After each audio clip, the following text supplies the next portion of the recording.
कैसे हैं आप लोग? आई होप आप लोगों को क्लासेस समझ में आ रही होंगी और कोई भी प्रॉब्लम नहीं हो रहा होगा। कल के सेशन के शुरुआत में हमने आपसे पूछे थे कुछ क्वेश्चन और उसके जवाब आप लोगों को देने थे। आई होप आपको आंसर मिला होगा। अगर नहीं मिला होगा तो लास्ट में मैंने इसका आंसर दिया था। और आज भी आप लोगों के लिए कुछ जो है सवाल है जो कि बहुत इंपॉर्टेंट है, एग्जाम में बार बार आते हैं, तो इसका भी आंसर देने का प्रयास कीजिएगा। और इसमें आपका पहला सवाल है, पृथ्वी पर सर्वाधिक जैव विविधता कहाँ पाई जाती है? बहुत ही आसान और इम्पोर्टेंट क्वेश्चन। दूसरा है, वाष्पीकरण, वाष्पोत्सर्जन और बिंदु स्राव किसे कहते हैं? और तीसरा है, जैव विविधता के ह्रास का सबसे बड़ा कारण क्या है? ये तीन क्वेश्चन है जहां से एग्जाम में क्वेश्चन बहुत ज्यादा बनते हैं या ये क्वेश्चन बार बार रिपीट होते हैं सभी एग्जाम में, तो इसको आप लोग आंसर देने का प्रयास कीजिएगा। वेरी इजी है। तो चलिए शुरू करते हैं आज की क्लास की। और आज जो आपका क्लास है यहाँ पे हम देखेंगे आपकी जो भी जैव विविधता है, प्रजातियों की विविधता है, ये सभी चीजों को देखेंगे। तो चलिए बच्चों शुरू करते हैं आज की क्लास। और आज की क्लास में आपका जो पहला हेडिंग है ये है जैव मंडल। हमने पर्यावरण को पढ़ा और पर्यावरण में हमने देखा था कि वायुमंडल होता है, जल मंडल होता है और स्थल मंडल होता है। और इन तीनों मंडलों में एक पारिस्थितिकी तंत्र होती है, जीव होते हैं और जैविक अजैविक चीजें होती हैं और इनसे मिलकर बनते हैं ये मंडल। और इन तीनों मंडलों को मिला करके बनता है जैव मंडल। जैव मंडल का मतलब होता है कि ऐसा मंडल जहाँ पर जीवधारियों का निवास पाया जाए। तो जो आपका जैव मंडल है ये बड़ी संरचना है, इसके अंतर्गत आपके तीनों मंडल शामिल हो जाते हैं। क्योंकि आपके वायुमंडल में भी जीव पाए जाते हैं, आपके स्थल मंडल में भी जीव और जो है अजैविक चीजें हैं, आपके जल मंडल में भी जैविक और अजैविक चीजें हैं। तो इन सभी को मिला करके बनता है आपका जैव मंडल। बहुत इंपॉर्टेंट है, ध्यान देंगे। वही चीजें आपके सामने है कि जो है जैव मंडल के अंतर्गत समस्त जीव जिसमें जैविक संघटक है तथा भौतिक पर्यावरण जिसमें अजैविक संघटक है को सम्मिलित किया जाता है। और इसके तीन उपविभाजन है जो कि आपके सामने है, बहुत आसान है। नेक्स्ट है, इसी में सजीव जीवधारियों के लिए आवश्यक पोषक कहीं बाहर से नहीं बल्कि वायु, जल और मृदा से ही निर्मित होते हैं और इन्हीं का बार बार पुनर्चक्रण होता रहता है। जो हमारे जीव या कहीं की जो सजीव प्रजातियां हैं इनके लिए जो भोजन बनता है वो कहीं बाहर से बन के नहीं आता, बल्कि हमारे ही पृथ्वी पर वायु से, जल से और मृदा से जो पोषक तत्व मिलते हैं उन्हीं से मिलकर के उनके लिए भोजन बनता रहता है। और ये जो पोषक निर्माण का चक्र है ये चलता रहता है, ये बनता है, खत्म होता है और फिर से बनता है और फिर से खत्म होता है और इसी को कहते हैं पोषक चक्रण। तो इस तरह से हमारे जो जरूरतें हैं वो पूरी होती रहती हैं। जो पौधे हैं वो जो है भूमि से जल और खनिज लौट प्राप्त करके सूर्य के प्रकाश में कार्बन डाइऑक्साइड को अवशोषित करके प्रकाश संश्लेषण करके भोजन बनाते हैं और उस भोजन पर ज्यादातर जो जीवधारी है वो आश्रित होते हैं या निर्भर होते हैं। इंपॉर्टेंट है बच्चों। आगे है आपका जैविक समुदाय। जब एक ही क्षेत्र में विभिन्न प्रजातियों की संख्या एक साथ रहती है तथा एक दूसरे के साथ परस्पर क्रिया करती है, जैविक समुदाय कहलाता है। जैविक मतलब जिनके अंदर जान हो, और जान आप जानते हैं कि पादपों में भी होता है, बड़े जीवों में भी होता है, मनुष्यों में भी होता है, सूक्ष्म जीवों में भी होता है।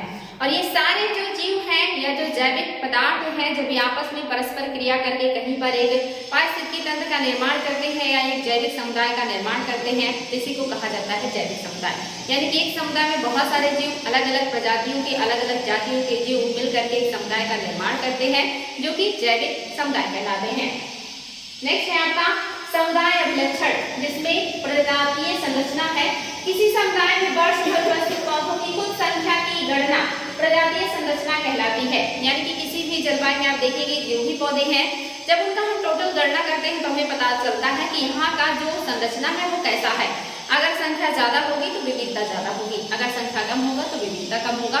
तो अगर इनकी संख्या ज्यादा है यानी कि विविधता अधिक है, तो जो भी जैव समुदाय होते हैं या जो प्रजाति समुदाय होते हैं इनकी विविधता इनकी संख्या पर आधारित होती है और ये एक दूसरे से भिन्न भी हो सकते हैं। जरूरी नहीं कि सारे समुदाय सेम हो, अलग अलग समुदाय की अलग अलग संरचना हो सकती है। संख्या जितनी ज्यादा होगी वहां पर विविधता उतना ही ज्यादा होगा। तो इसी को कहते हैं प्रजातीय संरचना। यानी कि किसी की प्रजाति की संरचना देखनी हो तो उसकी संख्या देखें, अगर संख्या बहुत ज्यादा है तो यानी कि वहां पर और भी तरह तरह के जीव जंतु या उनकी प्रजातियां या जातियां पाई जाती होंगी। जैसे आप देखेंगे धरती पे सबसे ज्यादा जो जैव उत्पादकता है या जो जैव विविधता है उष्णकटिबंधीय वर्षावनों में पाया जाता है। आगे है प्रजातीय विविधता विविधता, किसी भी समुदाय की विविधता का निर्धारण उसकी प्रजातीय भिन्नता के आधार पर किया जाता है। कुछ समुदाय जैसे कि उष्णकटिबंधीय वर्षावन तथा प्रवाल विधि समुदाय अत्यधिक विविधता वाले होते हैं। मरुस्थल या ज्वार नदरूप में अपेक्षाकृत कुछ ही प्रजातियां रह सकती हैं।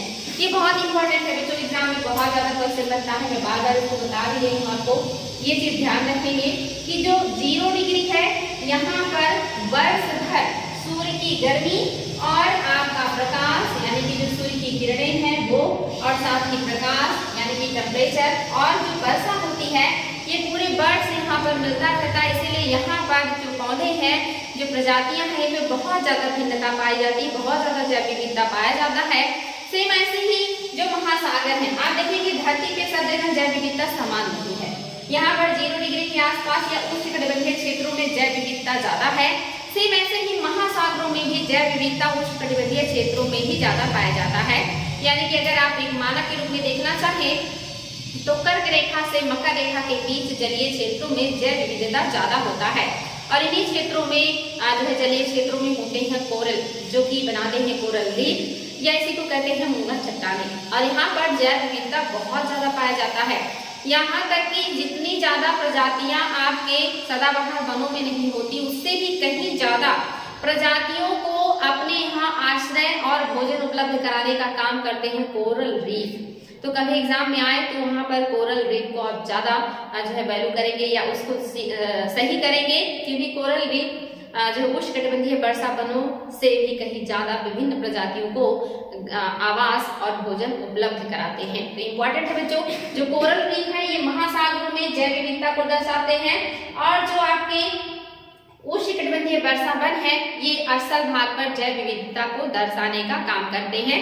तो अगर कहें कि सबसे ज्यादा जैव विविधता कहाँ पाया जाएगा, तो सागरों में कोरल रीफ में होगा, और जो आपका स्थल भाग होगा यहाँ पर आपके उष्णकटिबंधीय सदाबहार वनों में सबसे ज्यादा जो है विशेषता या विविधता पाई जाती है जीवों का और उत्पादन का भी।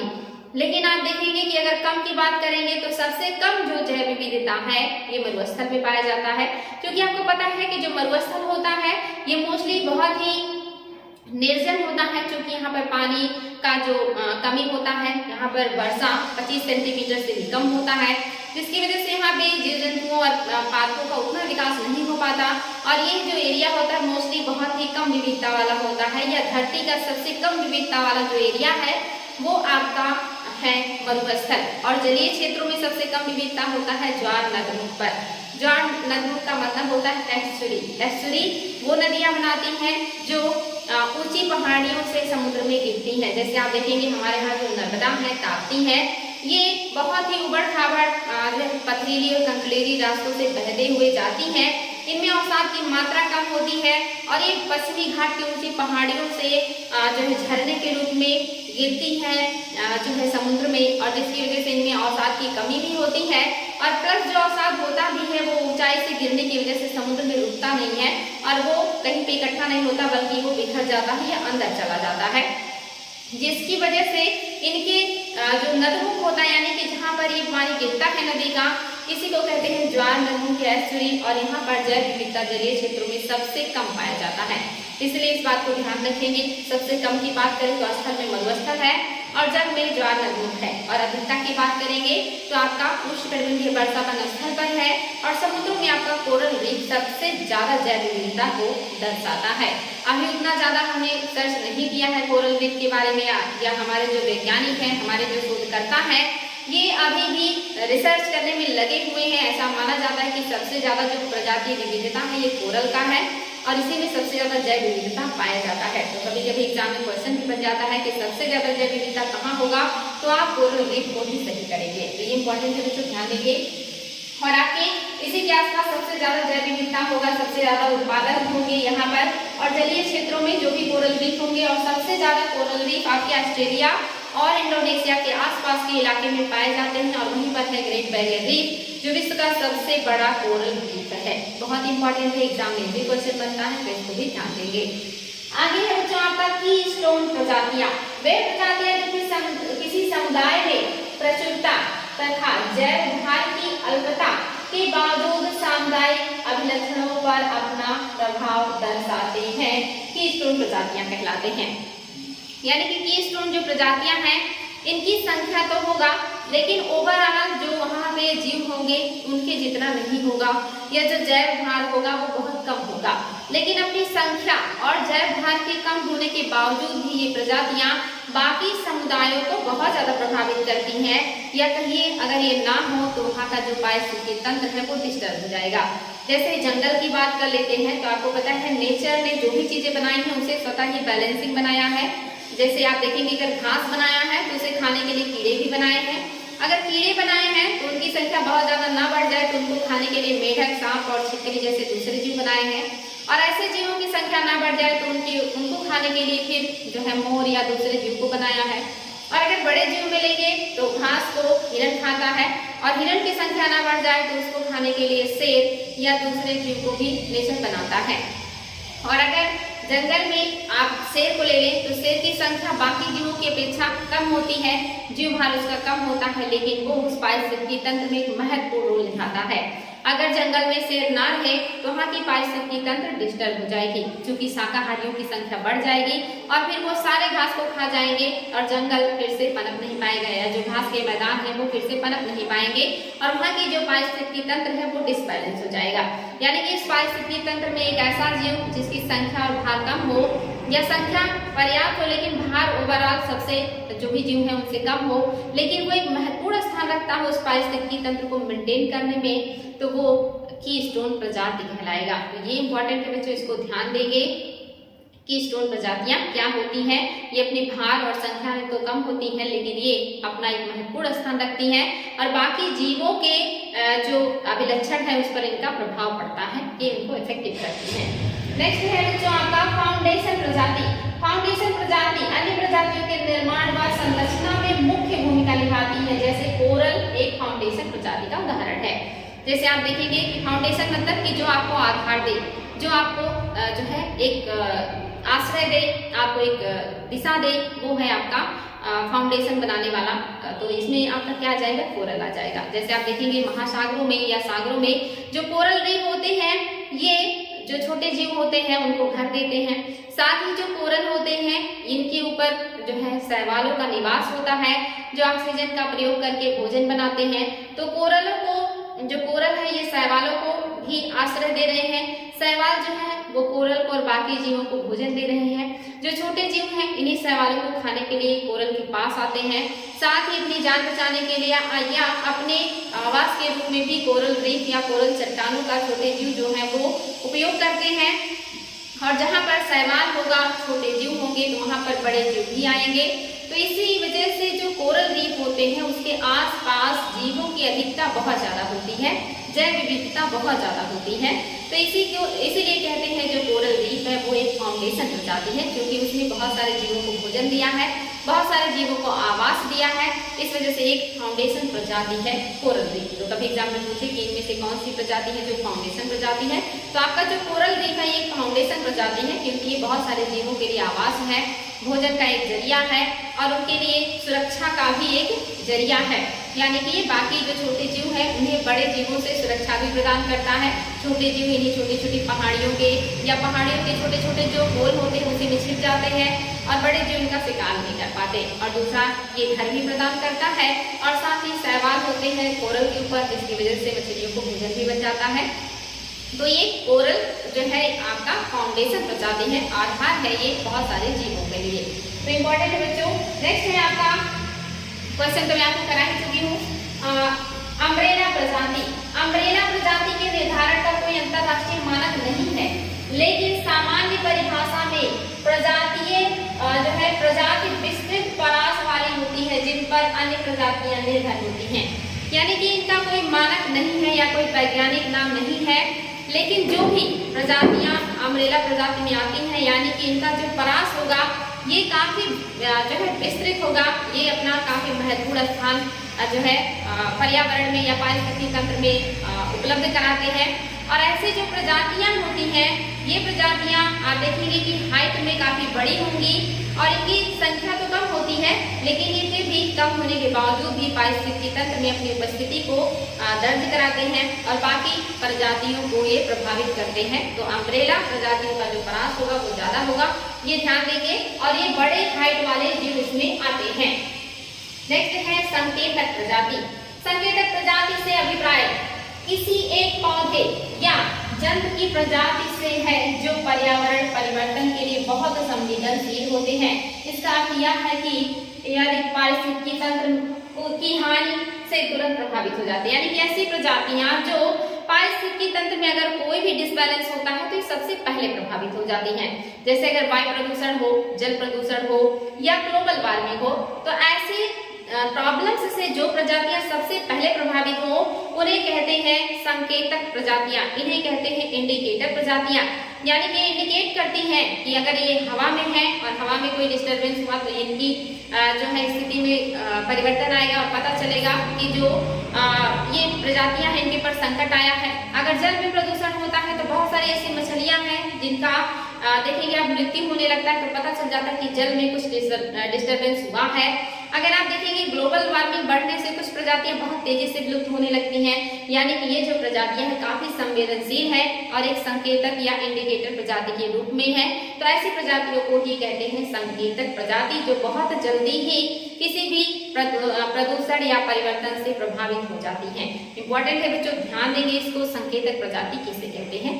तो ये आगे है संक्रमिका या कोर प्रभाव। यहाँ से एग्जाम में बहुत ज्यादा क्वेश्चन बनता है कि संक्रमिका या कोर प्रभाव क्या है।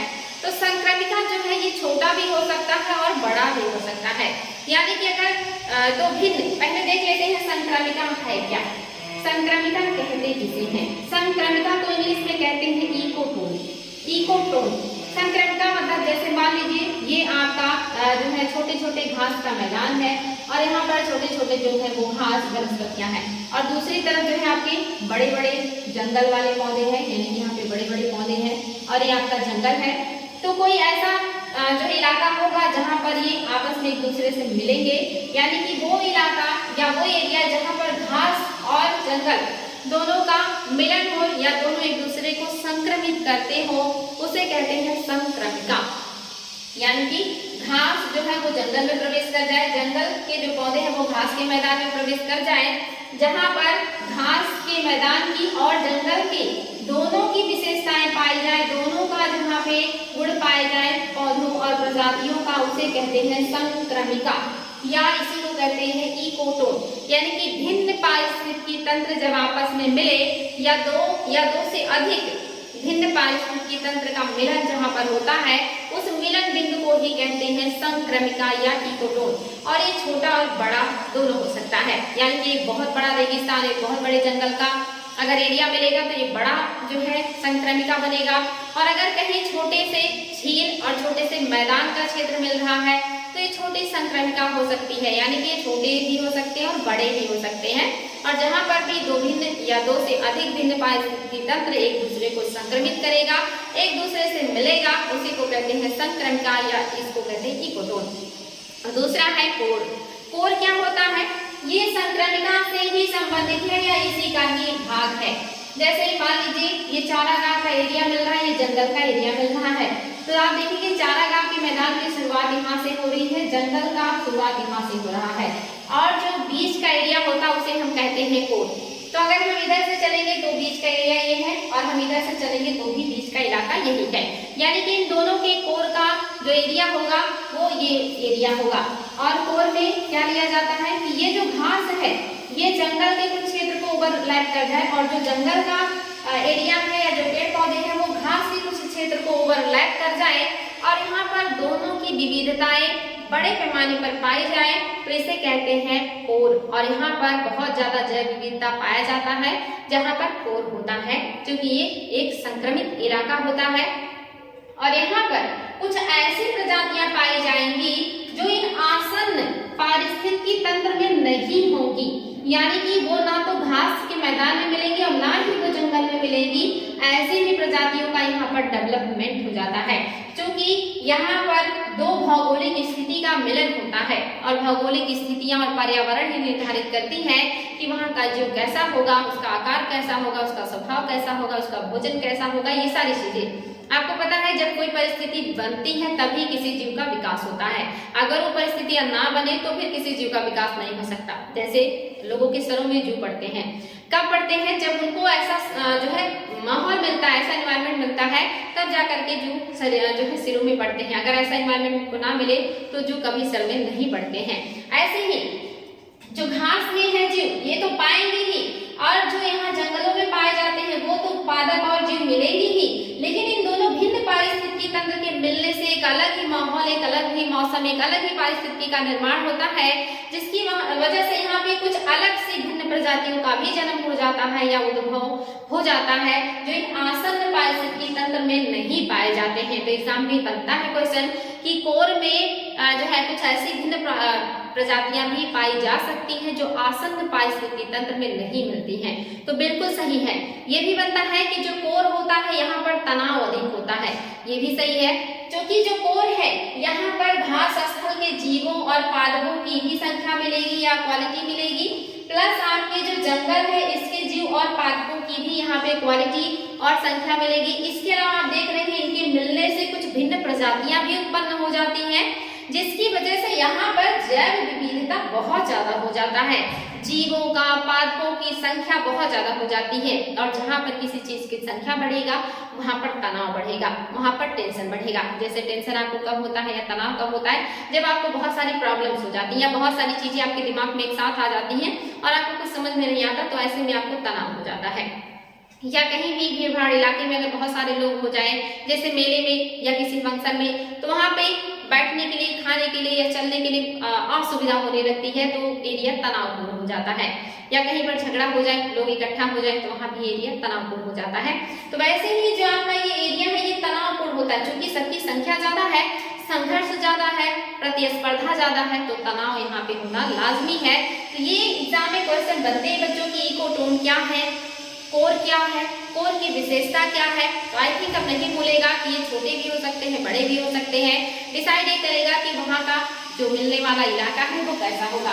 जैसे आप यहाँ देख रहे हैं कोर प्रभाव कहाँ कहाँ बनेगा? नदी तट के किनारे घास का मैदान, अगर नदी का तट है तो वहाँ पर जलीय जीव जंतु और पादप होंगे, और वहीं पर अगर घास का मैदान भी है तो वहाँ पे अलग जीव जंतु होंगे, और दोनों के जो गुण हैं वो नदी के तट पर या किनारे पे पाए जाएंगे।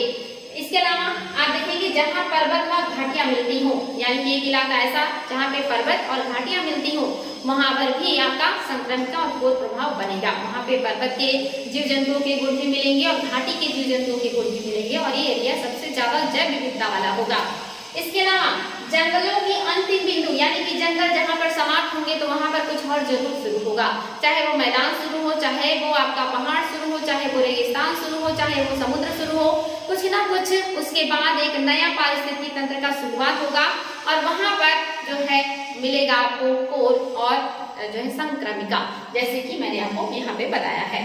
साथ ही जहाँ एस्चुरी समुद्र से मिलती है, यानी कि नदियों के साथ जो जीव जंतु और मलबे जो वनस्पतियां आती हैं, जो उसमें रहने वाले जीव हैं वो भी रहेंगे, साथ ही समुद्र के जीव जंतु और पादप भी वहां पे मिलेंगे। तो इन दोनों के मिलने से भी यहाँ पर कोर बनता है, ये याद रखिएगा बच्चों, यहाँ पर भी आपका कोर बनता है। इसके अलावा बायोम क्या है? बायोम पौधों व प्राणियों का एक समुदाय है जो एक बड़े भौगोलिक क्षेत्र में पाया जाता है। दूसरे शब्दों में पृथ्वी पर पेड़ पौधे तथा जीव जंतु सहित सभी प्रमुख पारिस्थितिकी तंत्र बायोम कहलाते हैं। यानी कि जितना भी आपके जो है धरती पर पारिस्थितिकी तंत्र में पाए जाते हैं, इसमें जीव जंतु और पादप शामिल होंगे। इनकी अपनी अपनी क्वालिटी होती है और इसी क्वालिटी के आधार पर बायोम का निर्धारण होता है। जैसे आप यहाँ देख सकते हैं कि बायोम के उदाहरण में मरुस्थल बायोम है, टुंड्रा बायोम है, घास स्थल बायोम है, पर्णपाती वन बायोम है, टैगा बायोम है और उष्णकटिबंधीय वर्षा वन बायोम है। उष्णकटिबंधीय वर्षा बायोम जो बायोम है ये कहाँ मिलेगा? मिलेगा, विषुवत वृत्त के नजदीक मिलेगा। यहाँ पर वर्षा 200 सेंटीमीटर से प्लस होगा और यहाँ की जो पेड़ पौधे हैं इनमें बहुत ज्यादा विविधता पाया जाता है। यहाँ की उत्पादकता धरती पर सबसे ज्यादा होता है।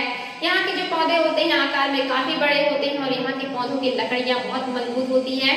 तो ये होता है आपका विषुवत वृत्त के नजदीक का वायुव्य, जिसे कहते हैं उष्णकटिबंधीय वर्षा वन वायुव्य। दूसरा आपका टाइगा यानी कि मध्य अक्षांशों या कहिए कि उच्च अक्षांशों पर मिलने वाले वायुव्य टाइगा को कहते हैं। आप देखेंगे शंकुधारी वन भी कहते हैं और ये मोस्टली सदाबहार वन होते हैं। सदाबहार वन आपके ये भी होते हैं और ये सदाबहार वन क्यों कहलाते हैं? क्योंकि इनमें भिन्न भिन्न प्रकार की प्रजातियां पाई जाती हैं और ये अलग अलग टाइम पे अपनी पत्तियों को झाड़ते हैं, जिसकी वजह से यहाँ पर जो है मौसम हमेशा या कहिए कि जो माहौल है वो ग्रीनरी का बना रहता है, क्योंकि यहाँ पे विभिन्न प्रकार की प्रजातियां हैं।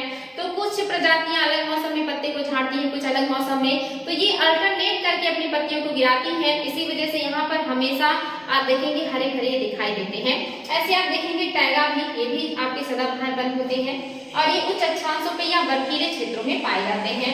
इसके अलावा पर्णपाती वन ये मध्य अक्षांशों में मिलते हैं और ये मोस्टली गर्मियों के दिनों में अपने पत्ते झाड़ देते हैं। और यहाँ पर जो वर्षा है ये 75 से 125 सेंटीमीटर का होता है और यहाँ की जो लकड़ियाँ होती हैं ये काफी जो है मजबूत और उपयोगी होती हैं। इमारती लकड़ियाँ होती हैं जिसमें साल, सागौन, शीशम ये सारे आते हैं। और आपका घास स्थल है ये मध्य अक्षांश और महाद्वीपों के आंतरिक भागों में मिलते हैं। आपको आगे की क्लास में बताएंगे कि घास के कितने प्रकार होते हैं, कौन से महाद्वीप में कौन सा घास मिलता है, तो ये भी आपको अच्छे से जानने को मिलेगा। और घास स्थलों में जो वर्षा है ये 25 सेंटीमीटर से लेकर के 75 सेंटीमीटर के मध्य पाया जाता है और इसी वजह से यहाँ पर घास स्थल ही डेवलप कर पाते हैं। इसके अलावा टुंड्रा बायोम है। टुंड्रा मीन्स जानते हैं जो सबसे ठंडे क्षेत्रों में उगने वाले पेड़ पौधे हैं या जिसमें लाइकेन होती हैं, झाड़ियां होती हैं और ये ज्यादातर ध्रुवीय क्षेत्रों में या जो पहाड़ और पर्वत होते हैं इनके ऊपरी हिस्से में भी टुंड्रा पाया जाता है। ऐसा नहीं है कि टुंड्रा सिर्फ आपके ध्रुवों पर पाया जाएगा। जब भी हमारे जो पहाड़ियां होती हैं, जो पर्वत होते हैं ये बहुत ऊंचे हो जाते हैं। आपको पता होना चाहिए कि जो पर्वत है वो 1000 मीटर से कम होता है और जो आपके जो पहाड़ी है 1000 मीटर से कम होता है और जो आपका पर्वत होता है ये क्या होता है 1000 मीटर से ज्यादा होता है, यानी कि पर्वत 1000 मीटर से ज्यादा होगा। तो ये इंपॉर्टेंट है, कभी कभी इसका मानक भी पूछ लेता है। तो जो पर्वत है ये जब 1000 मीटर से ज्यादा हो जाते हैं और ऊपर का एरिया ठंडा हो जाता है तो इनके ऊपर के इलाके में भी टुंड्रा वन मिलते हैं। जैसे आपके भारत में हिमालय के लद्दाख के क्षेत्रों में और जो ठंडक के और भी इलाके हैं यहाँ पर आपके टुंड्रा वन पाए जाते हैं या टुंड्रा बायोम मिलते हैं। साथ ही मरुस्थल जो आपका ये मध्य अक्षांशों में मिलता है और ये मोस्टली जो है महाद्वीपों के पश्चिमी तट पर मिलता है। और ये पश्चिमी तट पर ही क्यों मिलता है इसके पीछे भी रीजन है, क्योंकि मोस्टली जो आपके महाद्वीप है इनके पश्चिमी तटों पर ठंडी जलधाराएं चलती हैं जहाँ से वाष्पीकरण नहीं होता, जिसकी वजह से यहाँ पर वर्षा नहीं होती, पानी की कमी रहती है। दूसरा जो व्यापारी कोने हैं ये सारी जो वर्षा है ये पश्चिमी पूर्वी तटों पर ही कर देते हैं और जिसकी वजह से पश्चिम तट तक जाते जाते इन हवाओं में नमी नहीं रह जाती और वहाँ पर मरुस्थल पाए जाते हैं। इसके अलावा और भी रीजन है, उच्च पायदाब का एरिया होता है जहाँ वहाँ भी मरुस्थल का निर्माण होता है। ऐसे बहुत से रीजन है जो आपको जियोग्राफी में डिटेल में पढ़ने को मिलेंगे। तो जो आपका मरुस्थल बायोम है ये मध्य अक्षांशों पे महाद्वीपों के पश्चिमी तटों पर मिलते हैं और इनके जो बायोम है यहाँ पर भी जीव जंतु और पादपों का अपना अलग ही बायोम होता है। तो ये है आपका बच्चों बायोम और बायोम के मैंने उदाहरण बताए हैं, इनकी क्या खासियत है वो मैं आपको बताती रहती हूँ और आगे भी इनसे जुड़ी चीजें आप लोगों को मिलते रहेंगे। तो अगर आपने इसका आंसर नहीं दिया है तो इसका आंसर जान लीजिए। पृथ्वी पर सर्वाधिक जैव विविधता कहाँ पाई जाएगी? तो मैंने अभी आपको क्वेश्चन के यानी कि जो क्लास है उसके दरमियान बता दिया कि सबसे ज्यादा जो जैव विविधता है ये पृथ्वी पर उष्णकटिबंधीय वर्षा वनों में पाया जाता है।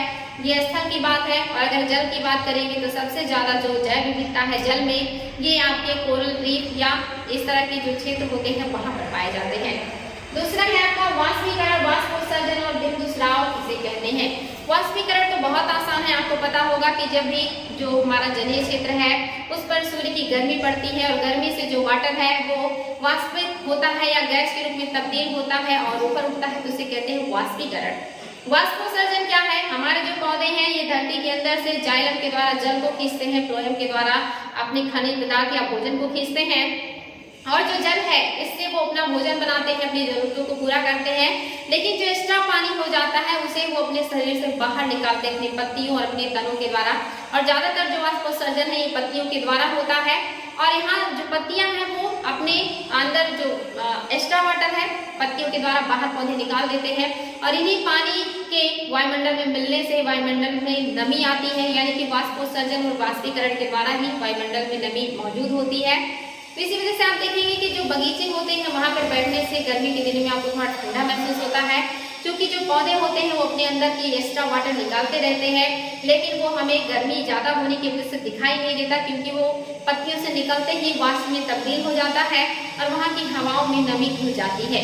इसी वजह से हमें बाग बगीचे में बैठकर ठंडा महसूस होता है, लेकिन हमें ये प्रक्रिया दिखाई नहीं देता। तो वाष्पोत्सर्जन याद रखेंगे, पौधों के द्वारा जो एक्स्ट्रा जल पत्तियों के माध्यम से बाहर निकाला जाता है इसे कहते हैं वाष्पोत्सर्जन। और तीसरा आपका बिंदु स्राव। बिंदु स्राव क्या है? तो आप देखेंगे ठंडक के मौसम में जो पेड़ की पत्तियां हैं वहां से बूंद बूंद करके पानी टपकता रहता है।